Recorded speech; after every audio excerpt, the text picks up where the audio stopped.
জয় গুরু বন্ধুরা, আমার চ্যানেলে বিউটিজ কিচেনে আপনাদের সবাইকে স্বাগত। আজকে আমি আপনাদের রান্না করে দেখাবো শঙ্কর মাছ। দেখুন, এই যে শঙ্কর মাছ, একদম টাটকা শঙ্কর মাছটা। তো আমি এখানে ধুয়ে লবণ হলুদ মাখিয়ে রেখেছি। এবার আমি ভাজবো। কড়ার তেল দেখুন গরম হয়ে গেছে, ধোয়া বেরোচ্ছে। আমি মাছ দিয়ে দেবো একটা একটা করে, এভাবে।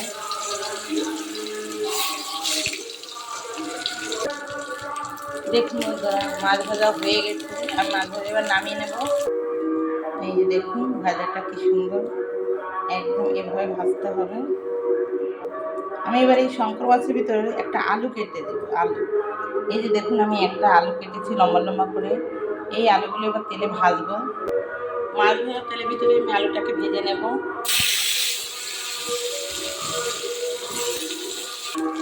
আলু ভাজা আমি সামান্য লবণ দিয়ে দেবো, যেহেতু তেলে হলুদ আছে।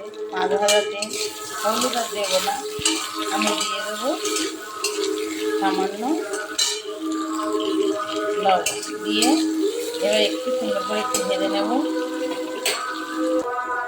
দেখুন বন্ধুরা, আলু ভাজা হয়ে গেছে, এবার নামিয়ে নেব। আমি একটা আলু কেটে দিয়েছি। এই তেলের ভিতরে আমি একবারে ফোড়নের তেল দিয়ে দেবো।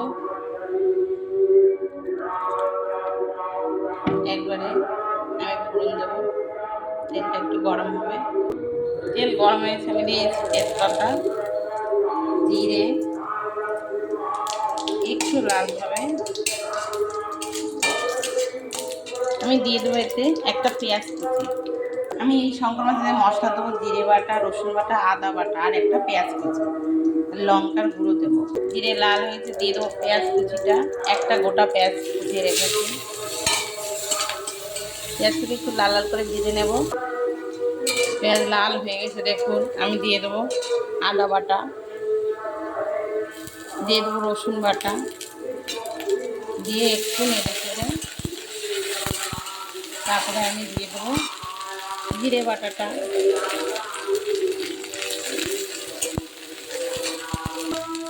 আমি দিয়ে দেবো হলুদ,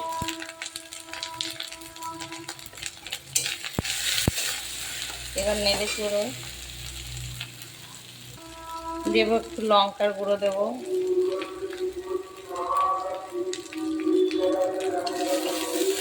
দিয়ে আমি একটু জল দিয়ে দেবো মশলাটা ভালো হওয়ার জন্য। একটু মশলাটা সুন্দর করে কষিয়ে নিতে হবে, তবে কিন্তু শঙ্কর মাছ স্বাদ হবে। আমি দিয়ে দেবো লবণ।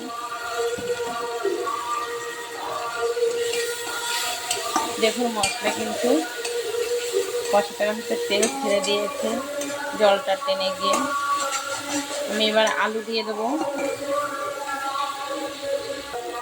দেখেছেন বন্ধুরা কি সুন্দর তেল ছেড়ে দিয়েছে মশলা। এবারে যখনই তেল ছাড়বে তখন বুঝবেন যে মশলা কাঁচা গন্ধ চলে গেছে এবং মশলা কষানো হয়ে গেছে। আমি যে আলুটাকে ভেজে রেখেছি তেলে, সেই আলুটা এই মশলার ভিতরে আগে দিয়ে দেবো। আমি আলু দিয়ে দিচ্ছি। আলু দিয়ে এবারে নেড়ে চেড়ে আলুর সঙ্গে একটু মশলাটা সঙ্গে নেড়ে আমি দিয়ে দেবো জল। খুব ঝোল হবে না, এটা বেশ গায়ে মাখা হবে শঙ্কর মাছ। আমি জল দিয়ে দিচ্ছি। দেখুন ঝোল কি সুন্দর টকবগে ফুটছে। এই যে আলু সিদ্ধ হয়ে গেছে। এবার আমি দিয়ে দেবো এই যে মাছ ভেজে রাখা, মাছ দিয়ে দেবো। আমি একদম গায়ে মাখা করবো এটা। শঙ্কর মাছ কিন্তু খুব ঝোল ভালো লাগে না, এভাবে গায়ে মাখাই রান্না করতে হবে। দেখুন এবার মাছটার ভিতরে এই ঝোল মশলা যত সময় না ঢুকবে সেই মাছের স্বাদ লাগবে না। একটু ফুটবে এবার। দেখুন হয়ে গেছে আমার শঙ্কর মাছের ঝাল। এবার আমি একটু নামানোর আগে গরম মশলা দিই। গরম মশলা যে গুঁড়ো করে রাখা, সামান্য একটু গরম মশলা দিয়ে দিলাম। এবার নেড়ে চেড়ে আমি নামিয়ে নেব। ঠিক এভাবে এই গায়ে মাখা শঙ্কর মাছের ঝাল করবেন।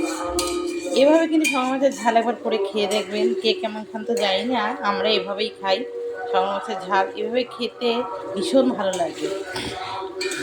এই শঙ্কর মাছ দিয়ে এক থালা ভাত খাওয়া যাবে। আমার মেয়ের তো ভীষণ প্রিয় শঙ্কর মাছ, যেহেতু এতে কাঁটা কম থাকে, কাঁটাই থাকে না, যার জন্য শঙ্কর মাছটা খুবই প্রিয়। নামিয়ে নিচ্ছি, আমার হয়ে গেছে। তো আমার এই রেসিপিটা যদি ভালো লেগে থাকে তাহলে please please please like share comment করতে কিন্তু ভুল করবেন না, সাবস্ক্রাইবটা করে দেবেন। জয় গুরু।